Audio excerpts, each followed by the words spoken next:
Bonjour, bienvenue sur le plateau de Bâti-Journal TV. Nous sommes toujours donc au Forum Bois Construction et là nous allons parler de locaux d'enseignement, de retour d'expérience avec les locaux d'enseignement et le bois.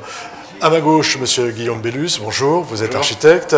À ma droite, Sylvain Rochet, vous êtes ingénieur, vous êtes gérant de Techicea et vous êtes aussi le nouveau président, je ne sais pas si on peut vous présenter encore comme le nouveau président, le nouveau président d'IBC. Voilà. Alors, on va parler de retour d'expérience sur le bois dans des locaux d'enseignement, dans un cadre assez particulier. Et je vais vous demander un peu de nous raconter ce projet et la genèse du projet, puis évidemment l'aspect bois. Alors, donc c'est un projet situé dans un écrin un peu exceptionnel, en plein centre de Saint-Denis, dans la maison d'éducation de la Légion d'honneur, qui est un parc de 27 hectares. Qui a été construit au XVIIIe siècle par un architecte notamment qui s'appelle Robert de Cotte. Et Napoléon en 1805 a créé les établissements d'enseignement de la Légion d'honneur et a donné, on va dire, le site à une des maisons d'éducation en 1809. Voilà. Et donc vous avez eu à construire à l'intérieur de ce site des extensions à ces bâtiments. Voilà, c'est ça. Alors, nous, on a été invité à un concours en 2010 pour construire une extension qui est composée d'un pôle d'enseignement à rez-de-chaussée et d'un ensemble de chambres dans les étages, voilà, sur un bâtiment qui fait un R+2. Et pourquoi vous en venez à proposer structure bois et bois apparent? Alors, on se retrouve dans un site qui a été construit au 18e, qui est un site très fort, en pierre, enfin, une très grande force architecturale, et on ne sait pas rivaliser avec des bâtiments de cette force. Et donc, on a réfléchi à une façon de répondre autrement, et on s'est dit que le bois c'était une bonne idée, puisque c'est un matériau qui a toujours servi à la construction depuis que l'homme existe. Donc ça nous semblait intéressant, c'est un matériau qui a une valeur patrimoniale. Et puis dernière chose, c'est un matériau qui, à notre sens, pouvait apporter autre chose que ce qui existe sur le site, c'est-à-dire de la chaleur. Voilà, parce que c'est un site historique, donc c'est un peu pesant, il y a énormément de pierre, et là le bois va apporter quelque chose de plus chaleureux. Voilà, alors c'est très beau, mais il y a des courants d'air, il fait froid, c'est relativement inconfortable, donc c'est beau mais dur à vivre. Voilà. Et on s'est dit que nous, notre apport pouvait être aussi là-dessus, c'est-à-dire apporter du confort dans ce nouveau bâtiment. Voilà. D'accord. Vous pouvez nous le décrire assez rapidement? Alors c'est un bâtiment qui vient s'installer à une ancienne limite de l'abbaye, en lieu et place d'un canal qui a été remblayé, qui accompagnait donc le mur d'enceinte de l'abbaye. Donc on s'inscrit, on va dire, dans les traces de l'histoire. Et puis à proximité, même accolé à un bâtiment qui avait été construit dans les années 50 et qui n'avait pas été achevé. Et donc qui laissait sur le site un pignon en attente qui était assez dur. Donc tout le travail qu'on a fait dans notre composition de projet, ça a été justement de concilier un peu toutes ces choses, redonner aussi un peu de relation avec la ville, puisqu'on est à un endroit du site qui est en relation directe avec la ville de Saint-Denis.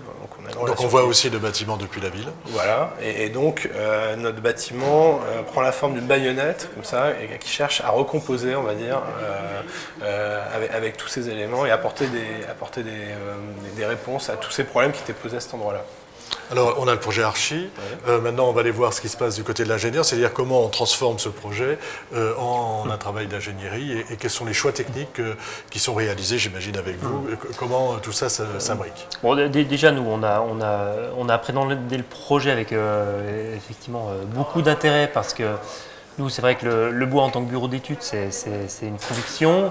Et travailler sur le matériau bois dans un site qui est quand même chargé d'histoire, c'est vrai que c'était assez important pour nous pour marquer un petit peu le bois dans cette page d'histoire.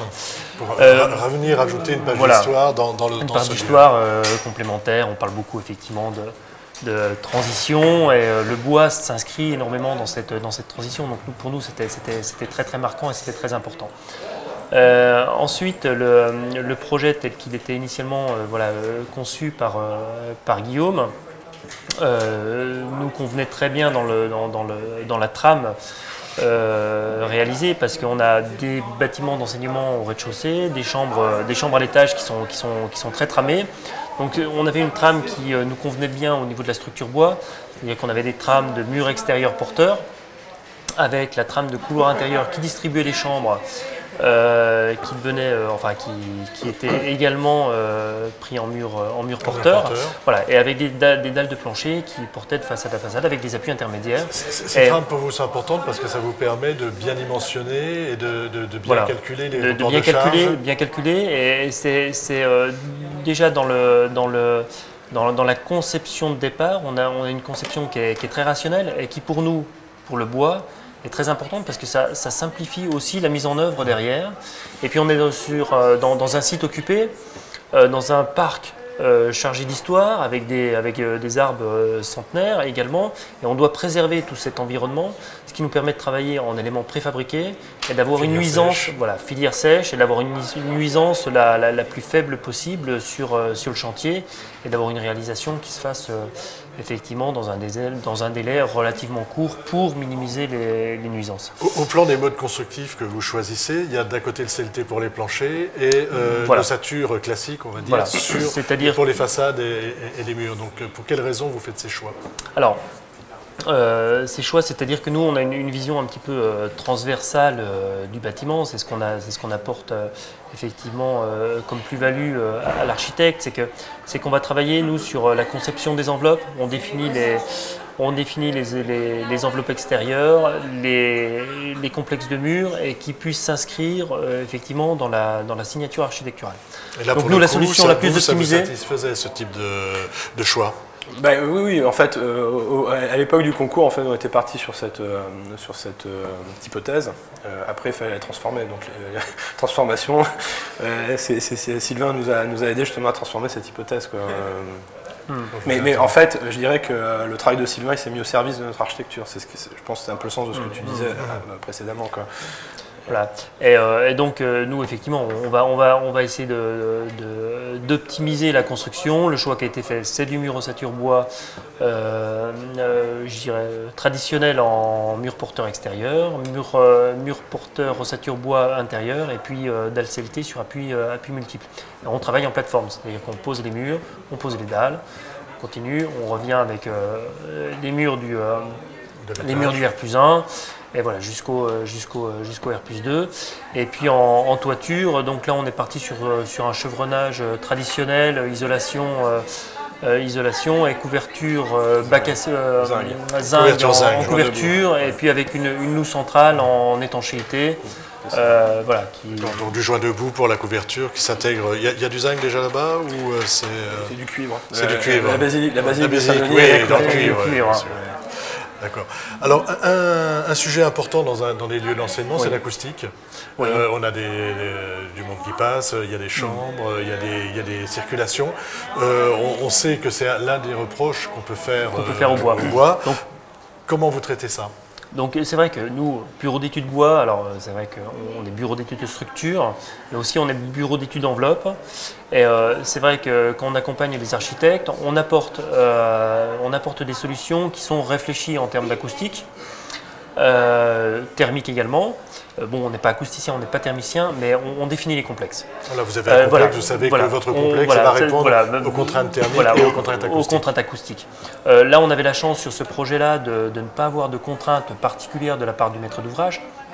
Donc c'est vrai que l'objectif, c'était de laisser un maximum de bois apparent au niveau des chambres. Ce qu'il il faut savoir, c'est que les usagers du pôle d'enseignement sont les usagers des chambres qui sont dessus. Donc, quand ils sont dans les espaces d'hébergement, ils ne sont pas dans l'enseignement et vice-versa. Ça explique aussi le pourquoi de cette souplesse qu'on a pu avoir. Et effectivement, c'est juste de le souligner. Après, c'est du bon sens. Donc le complexe de plancher, donc on est sur des dalles CLT en 140 ou 180 mm en fonction des configurations, avec un résilient acoustique, une chape. Et puis en sous-face, effectivement, côté chambre, on a gardé les sous-faces apparentes. Et effectivement, là où on s'est posé la question, c'est sur le couloir de circulation, effectivement l'isolation entre le couloir et les chambres. Et là, on a créé une zone tampon qui sont les sanitaires, c'est ça. Voilà, les sanitaires, salles de bain, pour créer cette zone de rebond entre la chambre et la zone de circulation. Et le résultat, effectivement, est très satisfaisant au niveau de... On regarde des retours de voilà, c'est ce que je voulais vous demander, retour d'expérience, usagers. Donc le bois, très présent, hein, très présent intérieur, extérieur. Le retour des usagers. Le retour des usagers, moi j'y étais la semaine dernière et ils y sont depuis bientôt 6 mois et à chaque fois que j'y vais, on est remercié, quoi. Donc c'est qu'il y a effectivement il y a un vrai plaisir à habiter. Voilà. Il y a un vrai plaisir à habiter ce bâtiment. La présence du bois, juste pour signaler, on a plusieurs essences de bois sur le projet. On a donc en extérieur, on a donc du mélèze, des menuiseries en mélèze qui sont coordonnées avec le bardage. Les ossature visibles sont en Douglas. Tu m'arrêtes si je me trompe. Non, vas-y. Les planchers CLT sont en épicéa. On a aussi un plâtre la chaîne massif dans les espaces du rez-de-chaussée, puisque la volonté de conserver les sous-faces apparentes nous a obligés à des stratégies, et notamment à créer un carneau au rez-de-chaussée pour faire passer tous les réseaux qui alimentent le bâtiment. Donc on a donc ce plâtelage en chêne massif, qui est un bel ouvrage. Et puis, dernière chose, les menuiseries extérieures, on a des bâtis de porte qui sont en charme naturel. Intérieur, menuiserie intérieure. Menuiserie intérieure, pardon. D'accord, donc en fait, vraiment un catalogue entre guillemets de bois. Il n'y a pas un risque que ça soit un peu différent dans les... Ben justement, non, ça marche bien. Ça marche bien. Parce qu'en fait, les essences sont marquées par une lecture architecturale. Voilà. C'est-à-dire qu'effectivement, on a des poteaux de façade, donc on a une trame, ça, c'est une trame en Douglas, voilà, verticale en Douglas. À l'intérieur, tous les horizontaux sont traités épicéa. Donc on a les circulations donc en chaîne, donc on a une lecture architecturale.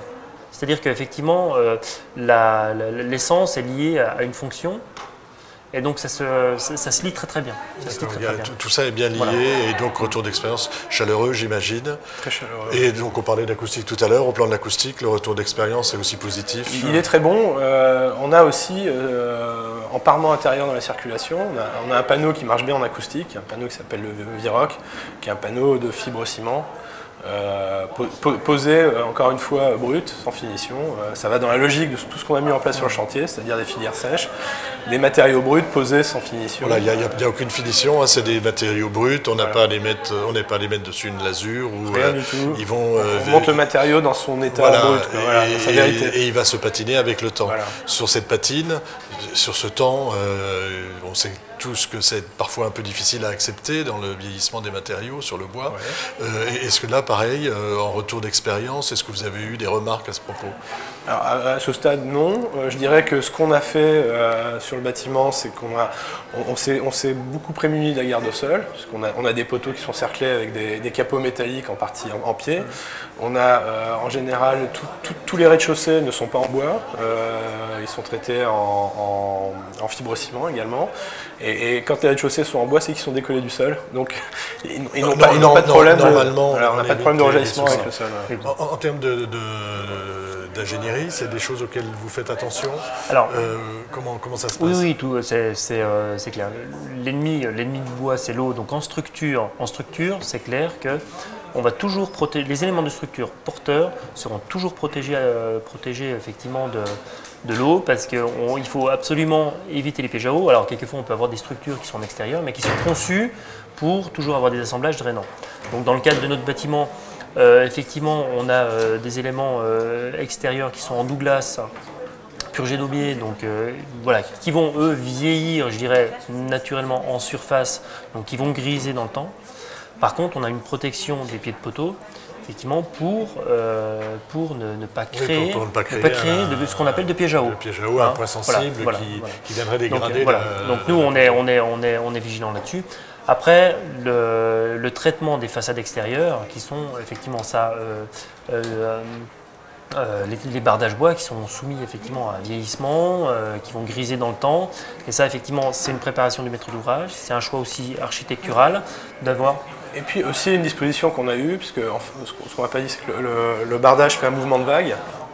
Et donc on est sur des systèmes de surventilation de bardage. On a des lames d'air derrière qui sont quand même très conséquentes. Qui sont importantes. Voilà. Et donc on peut imaginer que ça va améliorer le dispositif et qu'on aura un vieillissement qui sera de meilleure qualité que... Et homogène. Voilà. Alors homogène, c'est compliqué. C'est compliqué. Ouais, non, c'est je dis compliqué et homogène parce que, que c'est ce qu'on entend souvent à ce propos-là, quoi. Oui, alors pour le bois, je pense qu'il ne faut pas parler d'homogénéité, mais tu as un point de vue qui est quand même plus fondé que le mien. Oui, non, mais puis ce sera notre conclusion. Ce sera notre conclusion. Non, c'est-à-dire que effectivement, nous, dans le développement des produits bois, on va essayer de limiter les traitements des bois. D'accord ? Donc on va essayer d'utiliser des bardages bruts. Et il faut savoir qu'effectivement, le bardage brut, voilà, on va avoir un vieillissement, voilà, on va avoir des bardages qui vont griser, qui vont vieillir. Après, on peut faire un choix d'apporter des traitements qui vont ralentir ce vieillissement, mais le vieillissement, il sera effectivement, de toute façon, le bois va vieillir en bardage. Donc nous, on est plutôt partisans en bureau d'études de dire, laissons vivre le bois. Et c'est de préparer les maîtres d'ouvrage sur une évolution des façades. Voilà, les architectes sont sensibles, les maîtres d'ouvrage... Il y a un discours effectivement qu'on doit avoir, il y a une préparation qu'on doit également avoir, et effectivement le bois se trouve en concurrence face à des bardages qui sont totalement inertes et qui vont ne pas avoir de vieillissement dans le temps. Parce qu'il y a des maîtres d'ouvrage qui disent on ne veut pas avoir d'entretien à faire, et moi je suis partisan du bois brut. Du bois brut en bardage et de dire on n'a pas à entretenir les bardages à partir du moment où ils sont bruts de sciage, ils vont vieillir naturellement et on les laisse vieillir. Si on fait le choix de traiter un bardage, le problème c'est qu'effectivement on va se poser la question de l'entretien dans le temps. Voilà. Ce sera le mot de la fin. Je vous remercie messieurs d'être venus participer sur le plateau de Bâti Journal TV à ce petit débat, de petite présentation. Merci beaucoup. Merci beaucoup.